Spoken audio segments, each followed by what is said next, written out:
Dice Ray Loriga que el mundo no es más que una emboscada.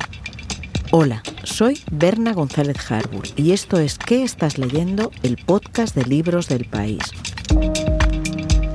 Hoy estamos con Ray Loriga y con Tim, su última novela, un manual sorprendente sobre la impotencia, el pensamiento a la deriva y todo lo que uno puede ser y no es.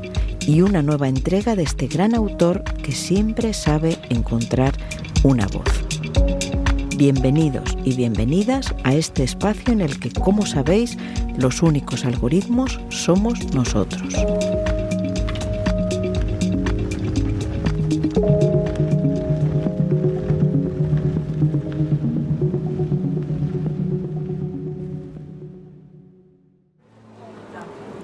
Hola, Ray, ¿qué tal? Perdona que llego un poco tarde. Nada.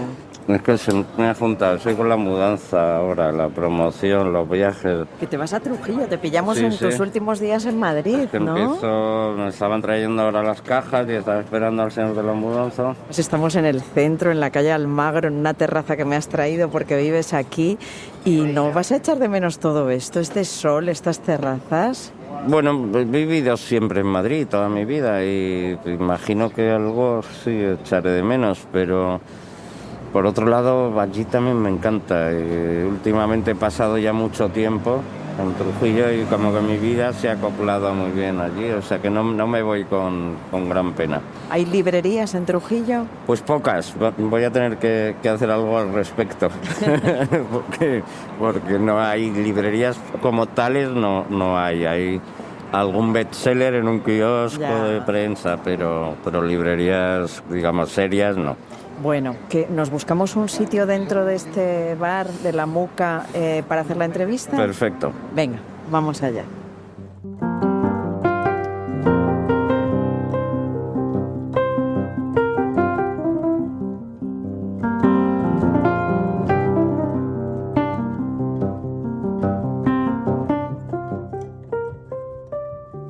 Me recibes en La Muca, en este bar de Almagro, muy emblemático, porque es como un corazón de Madrid, aquí junto a Alonso Martínez. ¿Por qué me recibes aquí? Bueno, por el viejo adagio que dice el mejor bar es el que está más cerca de tu casa. Vivo aquí al lado. Y desde que abrieron esto, que era la floristería Bourguignon, una preciosa floristería donde ya venía mi madre a comprar flores y me encantaba venir con ella, porque era la floristería para mí más bonita de Madrid. Y para mi desgracia quitaron la floristería, pero me compensó que montaron este bar, al que es, digamos, mi bar de cabecera. Trabajo todas las mañanas y cuando acabo mi jornada suelo venir a tomar algo o a anotar cosas que se me han quedado pendientes para el día siguiente o a ver a algún amigo. Y la verdad es que me he hecho amigo de ellos, los que lo llevan, que son encantadores, y por eso te propuse este sitio, porque me tratan como en casa. Sí, hemos sido testigos de cómo te han saludado como amigos, estas paredes que nos contemplan, oyentes, sabed que van registrando todas esas notas que toma Ray, los libros que lee, las cañas o aguas o cafés que se toma. Es un lugar, yo también he estado muchas veces, es un lugar muy, muy alegre y socorrido en este Madrid, que hoy es luminoso y que tú vas a abandonar porque te vas a vivir a Trujillo, ¿no lo vas a echar mucho de menos esto? Bueno, como toda separación hay dos intenciones, ¿no? Madrid me abandona a mí y yo abandono Madrid por varias circunstancias. Mi casa la tiran, para empezar, y tienen que reconstruirla y yo estoy de alquiler. Para el día que la reconstruyan costará el doble vivir aquí como en todo Madrid, ¿no? Y por la circunstancia que todos estamos viviendo en esta ciudad donde si no eres millonario parece que no se puede vivir, por lo menos en el centro, que es donde yo nací, donde he vivido hasta ahora. ¿Nos expulsa Madrid? Sí, a mí sí, a otros imagino que no, depende cómo les vaya. Pero a mí sí me echa un poco y también me echa un poco mi propiedad. Ya no me veo sacándole tanto partido a vivir en Madrid. Llevo ya los 2 últimos libros, los he escrito en un retiro en Trujillo, y me he acostumbrado a estar ahí. El día me cunde más, me levanto con el sol o antes del sol, trabajo muy tranquilo, Doy paseos por el campo y ya cerca de los 60 años que tengo ahora, por no decir a la vuelta de la esquina, me agrada más esa vida tranquila.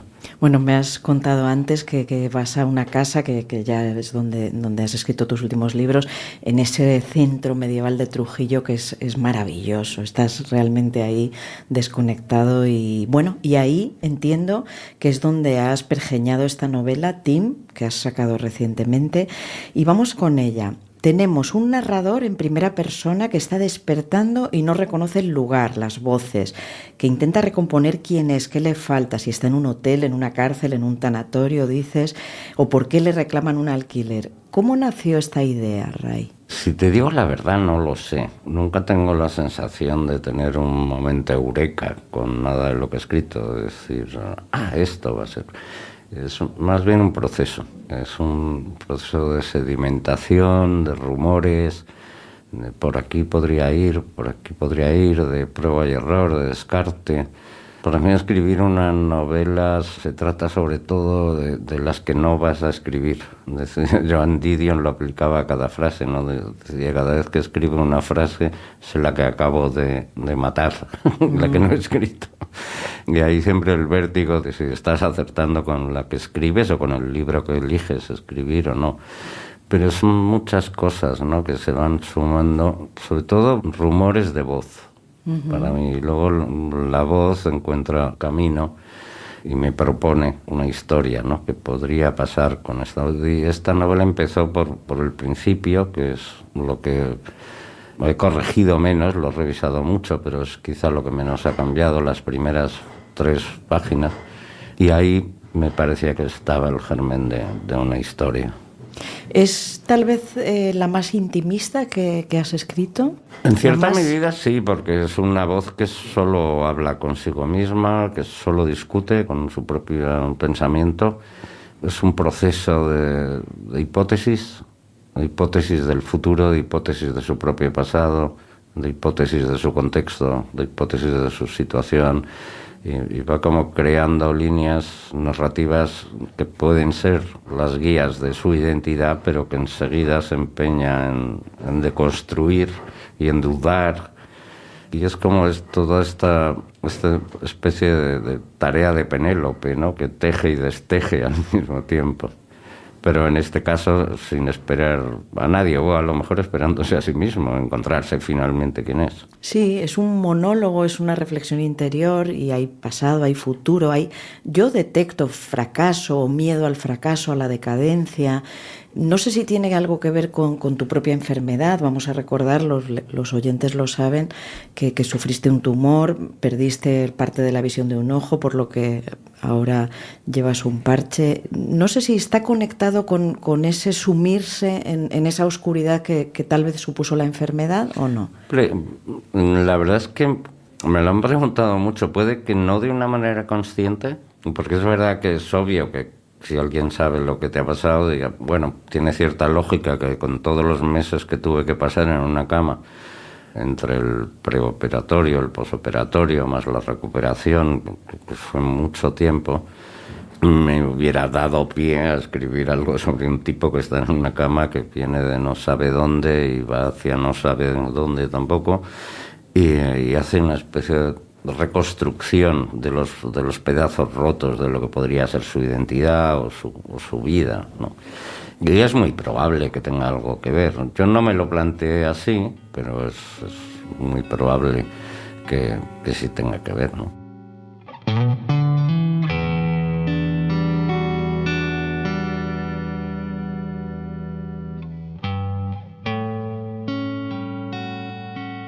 ¿Dónde están todos?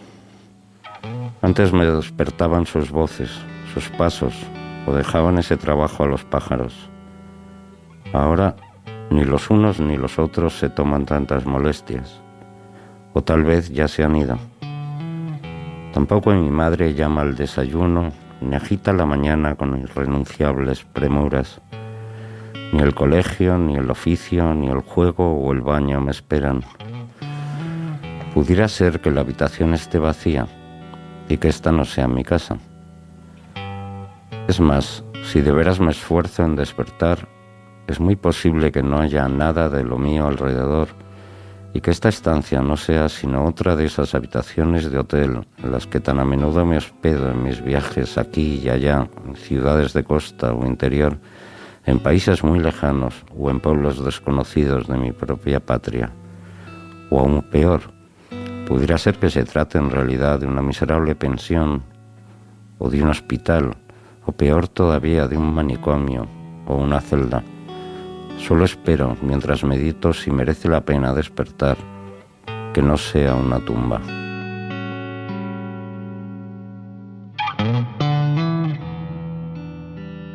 Durante toda la novela, que es repito, una especie de monólogo, reflexión interior de 132 o 133 páginas, se repite constantemente esa sensación de este personaje que despierta, que no sabe muy bien dónde está, pero siente que ha dejado algo en una casa de empeños y no sabe exactamente lo que es ni el valor que tiene, pero le obsesiona despertarse e ir a averiguarlo, aunque no sabe ni dónde ni qué es, ¿no? ¿Tienes tú esa sensación de que has dejado algo en una casa de empeños? Sí, latente el brillo de esa ausencia, pero no sabe muy bien a qué objeto le pertenece ese supuesto brillo, ni siquiera sabe el valor, ni qué es exactamente. Es un anhelo, una pérdida, una nostalgia de algo que no sabe exactamente lo que es, ¿no? Pero le da la sensación de que encontrando ese objeto en concreto podría empezar a reconstruirse, que sería algo esencial para saber realmente quién es. Y de ahí la desesperación de no dar en su memoria con el objeto en cuestión.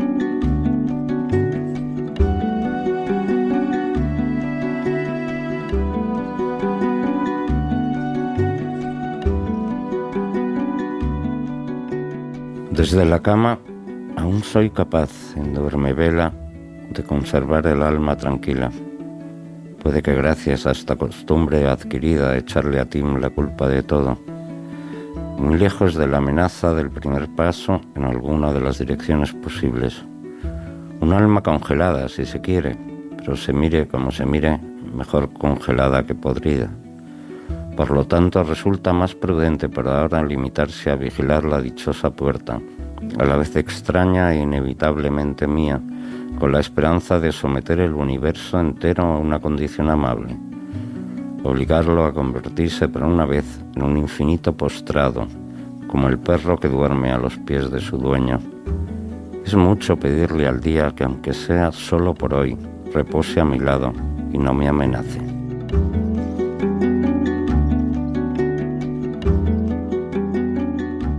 Vamos a dejarlo ahí porque hay un final sorprendente, solo diré eso, evidentemente no vamos a hacer spoiler. Y vamos a hablar, Ray, de ti como lector. En alguna ocasión has dicho, incluso no sé si en esta novela, que te habría gustado ser Patricia Highsmith. Cuéntanos eso. Me hubiera gustado ser Patricia, me hubiera gustado ser Virginia Woolf. Me hubiera gustado ser Elizabeth Bishop, me hubiera gustado ser Samuel Beckett, me hubiera gustado ser Tolstoy, y así una lista larguísima, ¿no? Me hubiera gustado ser Unamuno. Todos los escritores que me fascinan, pienso, ya no puedo ser este, y además nunca hubiese podido ser, pero bueno, uno siempre tiene como el sueño imposible de ser algo parecido a los escritores que le han hecho feliz y le entusiasman, sabiendo que es imposible. Vamos por partes. ¿Qué te habría gustado de Patricia Highsmith? Su tremenda inteligencia, su ironía, su gélida descomposición de las pasiones humanas, de las pequeñeces humanas, y también de cómo eso motiva esas miserables ambiciones que a veces llevan a cabo con gran destreza. No hablo solo de los libros más conocidos de Ripley. Por ejemplo, hay un libro que me fascina que se llama El diario de Edith, que es la vida de una mujer que tiene una vida no demasiado afortunada y escribe un diario con la vida que cree que merece. Y es precioso porque las dos historias corren paralelas, ¿no? la realidad de esta mujer y una variación, porque no es una vida de locos, de que es millonaria, ni que no sé qué, son como pequeños matices de variación que van conduciendo su misma existencia hacia el lugar donde ella piensa que debería haber estado, ¿no? Y es un experimento precioso de novela. ¿Y de Virginia Woolf? Virginia todo, ¿no? El talento verbal, el talento de su voz, su manera de reinventar la novela tantas veces, ¿no? Desde Las olas al faro, Orlando, por supuesto. Soñaría con haber escrito algo como Orlando, ¿no? Sé que es imposible, pero bueno. Por fijarnos en otro, has citado a Unamuno. ¿Con qué te quedas de Unamuno? ¿Qué admiras de él? Pues una vez más, que es obvio decirlo, pero es la escritura, ¿no? La escritura y la profundidad también, la profundidad bien armada, ¿no? No intentando ser profundo, sino siéndolo. Por ejemplo, un libro como Niebla, ¿no? Que me parece un prodigio, que retoma el tema de Pirandello, de los personajes en busca de autor, y precede a Philip K. Dick en Sueñan las robots con ovejas mecánicas. Realmente los lees en paralelo y es prácticamente el mismo libro. Pasa que uno con replicantes y el otro con personajes, fue la búsqueda del creador, incluida la niebla y la lluvia constante que está en las dos novelas, ¿no? De hecho, investigué si era posible que Philip K. Dick hubiera leído esa novela y descubrí que sí, que estaba traducida al inglés en aquella época cuando él escribió lo que luego fue Blade Runner. Bueno, ¿cómo te hiciste lector? ¿Desde cuándo? ¿En qué momento? ¿Por qué? Pues supongo que era por un lado un proceso natural. En mi casa había muchos libros, mi madre y mi padre son buenos lectores, y en la casa había libros, estaban cerca, ¿no? Eso siempre facilita. Pero supongo que los días que no se podía salir a jugar al fútbol porque no nos juntábamos suficientes para hacer un equipo, iba a decir que llovía, pero jugábamos con lluvia y con nieve y en cualquier circunstancia. Pero a lo mejor porque te habías hecho daño en un pie y no podías jugar, pues lo más entretenido me pareció abrir un libro, ¿no? Y enseguida, frente a la pesadumbre de la infancia, porque la infancia tiene cosas muy bonitas, pero también tiene tristezas muy notables, ¿no? Yo creo que tan triste como está un niño un domingo por la tarde es difícil volver a estar, ¿no? Esa obligación de volver al colegio, de que se te acaban los poquitos días de felicidad que son los fines de semana, y ya el domingo por la tarde empieza a dar un mal rollo. Y en esos momentos abrir un libro me sacaba totalmente de mí mismo, de esa sensación. De pronto estaba en los mares del sur, y era un grumete escondido en un barril de manzanas, en una aventura de piratas. Y así fui encontrándole el entusiasmo a leer y luego otras historias. Me acuerdo de muy pequeño en el colegio leer El Lazarillo de Tormes en casa y divertirme muchísimo con las aventuras y desventuras de ese pobre muchacho, tan divertidas, tan graciosas, y fui pillándole la pasión, ¿no? La pasión al asunto de leer y hasta aquí. Y te hiciste escritor muy joven, desde muy pronto tuviste claro que querías escribir. Sí, yo recuerdo que a los 14 o 15 años ya había escrito una novelita con mis folios, le había puesto una portada y era como un intento casi infantil, ¿no? De lo que luego fue mi vida. ¿Tenía título? ¿Te acuerdas? Sí, tenía el mismo título que una novela de Mishima, Nieve en primavera. Y yo no lo sabía, porque no había leído a Mishima. Y luego me di cuenta que Mishima tenía una novela con el mismo título, porque durante un tiempo soñé en que esa iba a ser mi primera novela. Era una cosa así más un poco de Lampedusa, de una familia que celebraba una madre autoritaria y una familia medio bien burguesa, que eran como los dueños de un pueblo, y invitaban a una fiesta de primavera todos los años a toda la comarca para presumir de su importancia, y era el gran acto social de la comarca. Y un año, por el cambio climático, pero no lo llamaba así porque eso no existía cuando yo era pequeña, pero sí había un giro en el clima, nevaba en primavera. Y la madre se empeñaba en dar la fiesta igual y al final un poco buñueliano también.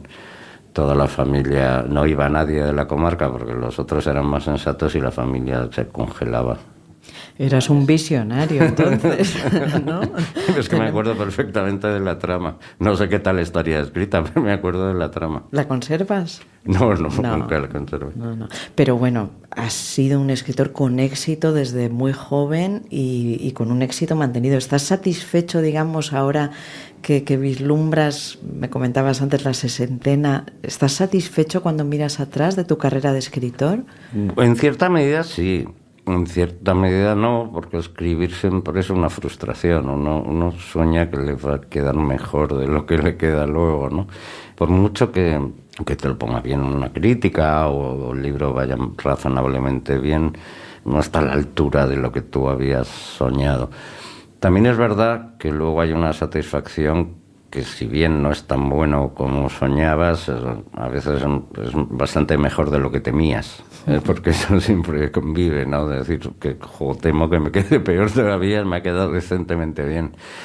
En cuanto a carrera, sí, porque cuando yo empecé, como te digo, con un niño haciéndome mis falsas novelitas escritas de verdad, pero con mis tapitas y como si fueran ya de una editorial de mí mismo, autoeditadas, aunque no se las enseñaba a nadie. Realmente el sueño era ser escritor y escritor publicando, porque es verdad que es frustrante ver la gente que escribe y no consigue publicar, no es un dolor horrible. Entonces, haber tenido la oportunidad de publicar desde los 20 y pocos años con un editor como Constantino Bertolo, que hice la primera novela, y cuando llegué a Debate, en aquella época estaba con Rafael Chirves. O sea, para mí esto era una locura, ¿no? Tener el mismo editor, estar en la misma casa, era un sueño. Y yo no esperaba, te lo digo sin falsa humildad, no esperaba estar traducido, no esperaba viajar con mis libros por muchos países, no solo en Hispanoamérica, sino en Alemania, en Francia, en Estados Unidos. Y si bien no soy un bestseller ni tengo un éxito disparatado, sí tengo un sitio en muchas casas editoriales de otros países, y esto es algo que está por encima de lo que eran mis inocentes ambiciones cuando empecé. Con la nieve en primavera. Bueno, vamos ya con tus recomendaciones. Te he pedido hablar de traernos 5 libros, pero antes vamos a escuchar a una persona a la que le he pedido que nos hable de tu literatura.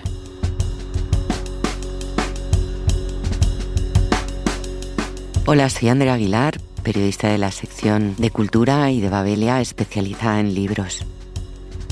33 años separan el fulgurante debut de Ray Loriga con su primera novela, Lo peor de todo, de Tim, la última que acaba de llegar a las librerías.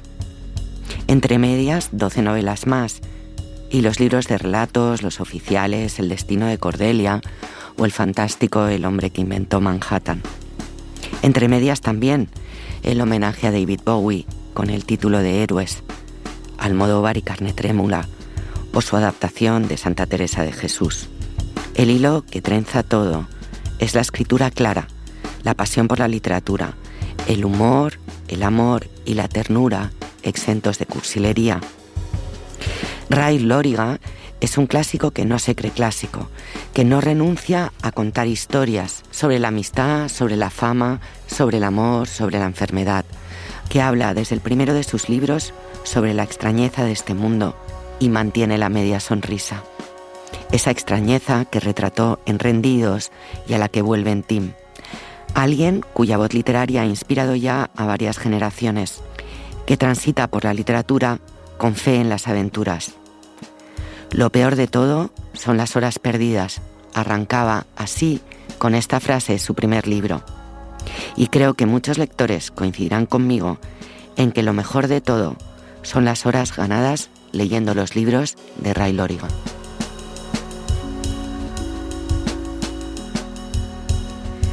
Bueno, vamos ya entonces con tus 5 recomendaciones. Una ya nos la has destripado, que es la del Diario de Edith de Patricia Highsmith. Sí, es el único que no me he referido a libros actuales, porque, según comentamos, también era bonito meter literatura de hoy. Algún clásico, sí, algún clásico. Pero también algún clásico, porque otras veces es verdad que te piden recomendar libros, pues si dices Moby Dick, El Quijote...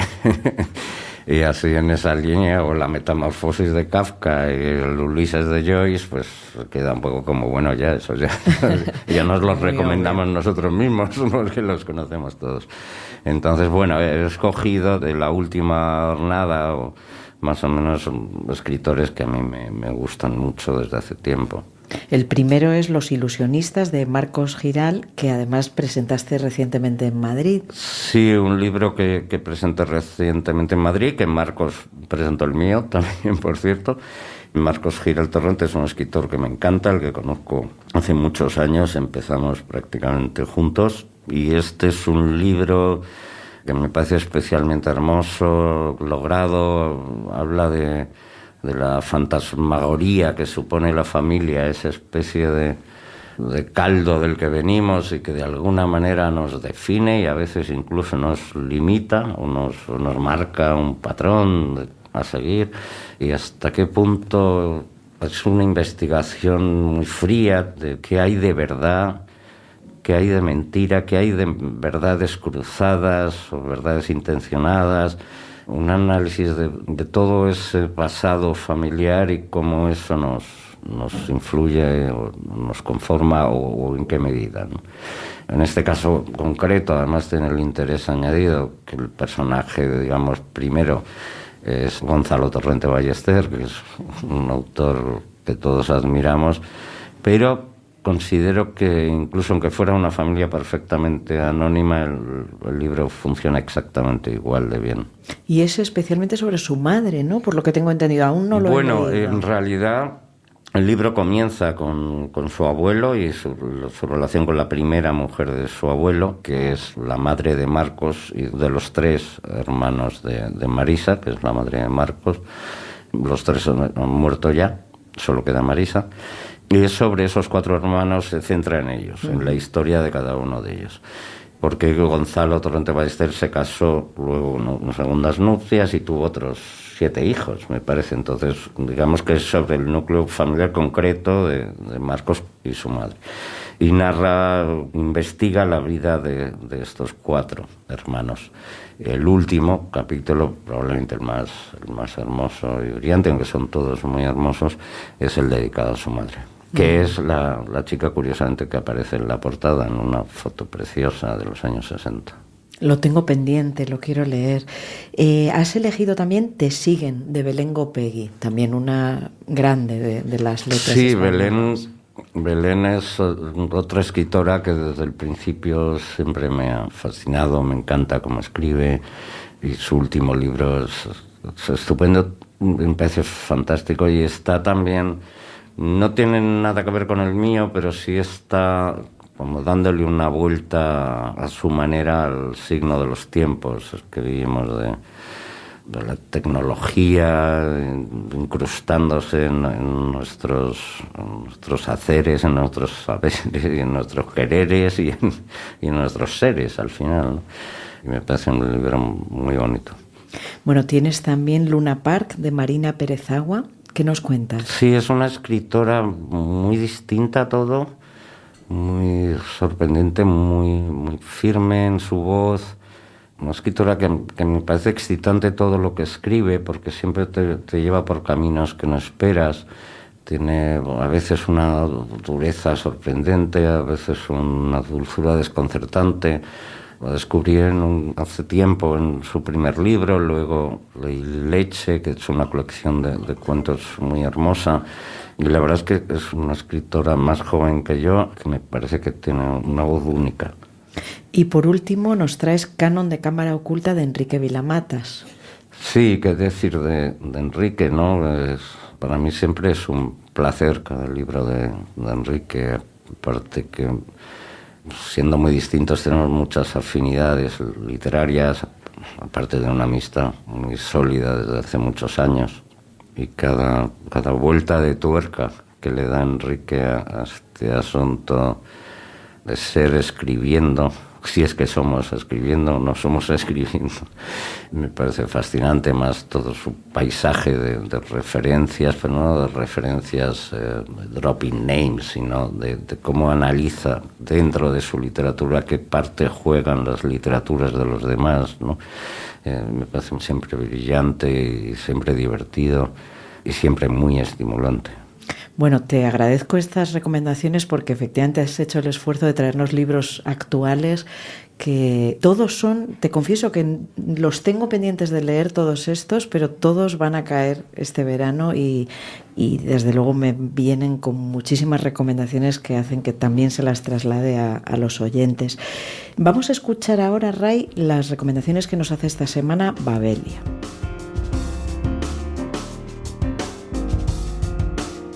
Hola, soy Jordi Amat y soy coordinador de Babelia. No olvidaré esos segundos de radio en el matinal de Íñigo Alfonso. Yo estaba en el estudio y, como algunas mañanas, participaba en su tertulia. Escuché la píldora de un escritor que vivía unos segundos de máxima angustia. Han pasado muchos meses desde entonces, pero aún escucho la voz temblorosa de Héctor Abad Faciolince, casi sin cobertura tras el shock, huyendo del horror. El escritor colombiano y un grupo de colegas habían sido víctimas de un atentado ruso durante una visita en solidaridad con los escritores y el pueblo de Ucrania. Huían sin saber muy bien qué había pasado tras el estallido de la bomba en la pizzería en la que estaban cenando, pero sabían que la escritora ucraniana Victoria Melina, que los atendía, había recibido el peor impacto. Lo que no sabía Héctor Abad en ese instante de radio es que ella moriría al cabo de pocas horas. Lo que no sabíamos es que ella había ocupado el lugar en la mesa en el que debía sentarse Abad, porque se cambiaron para que él pudiese escuchar mejor la conversación. ¿Cómo gestionar esa experiencia traumática? El libro Ahora y en la hora responde magistralmente a esa pregunta. Es una investigación sobre lo ocurrido, pero es algo más, es mucho más, como ha contado Leonardo Padura en Babelia. En la línea del mejor Héctor Abad, es una meditación sobre la vida, la guerra y la condición humana. Este libro vuelve a ser una lección vital.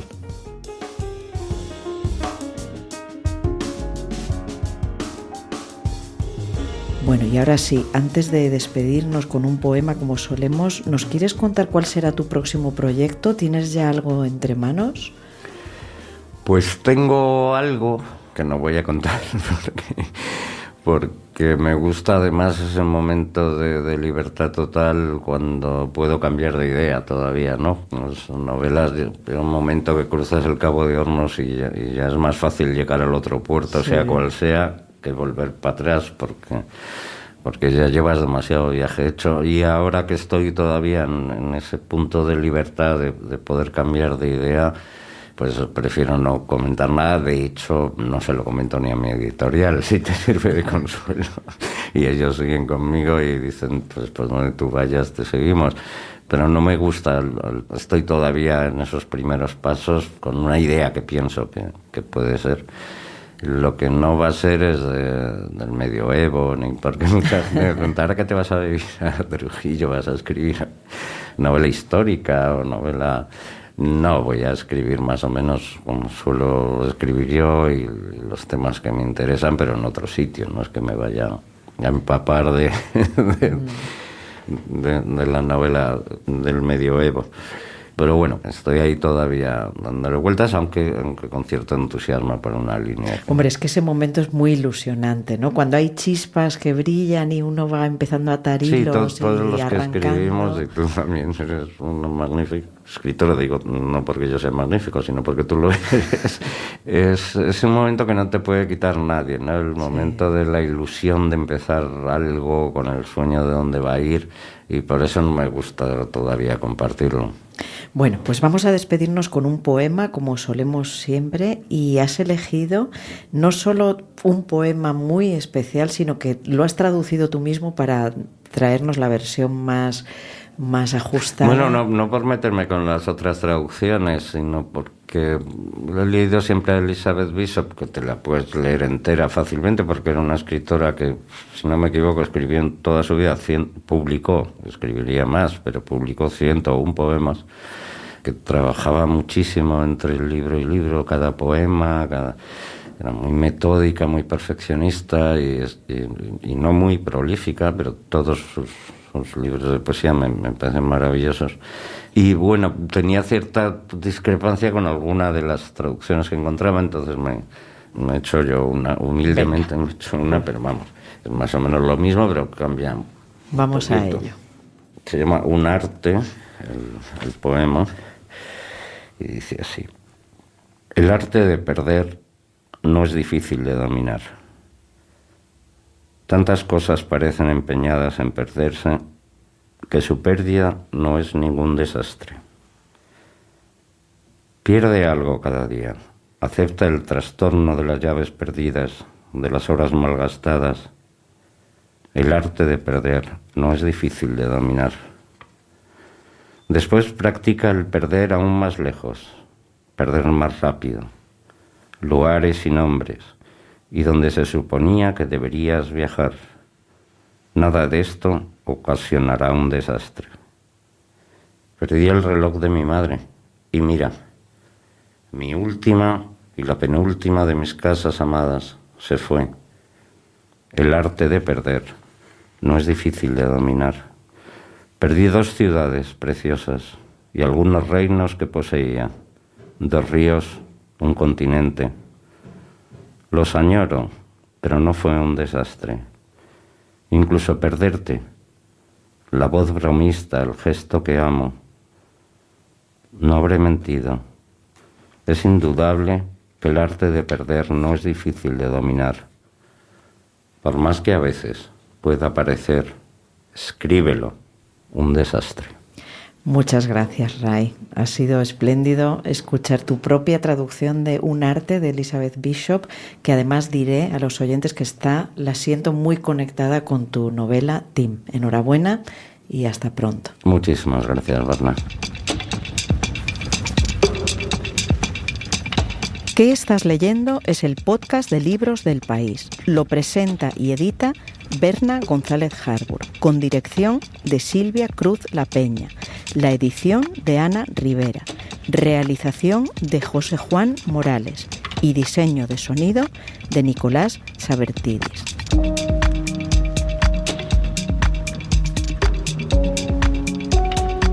Pronto volveremos con otro libro, otro tema y otro podcast. Gracias por escuchar.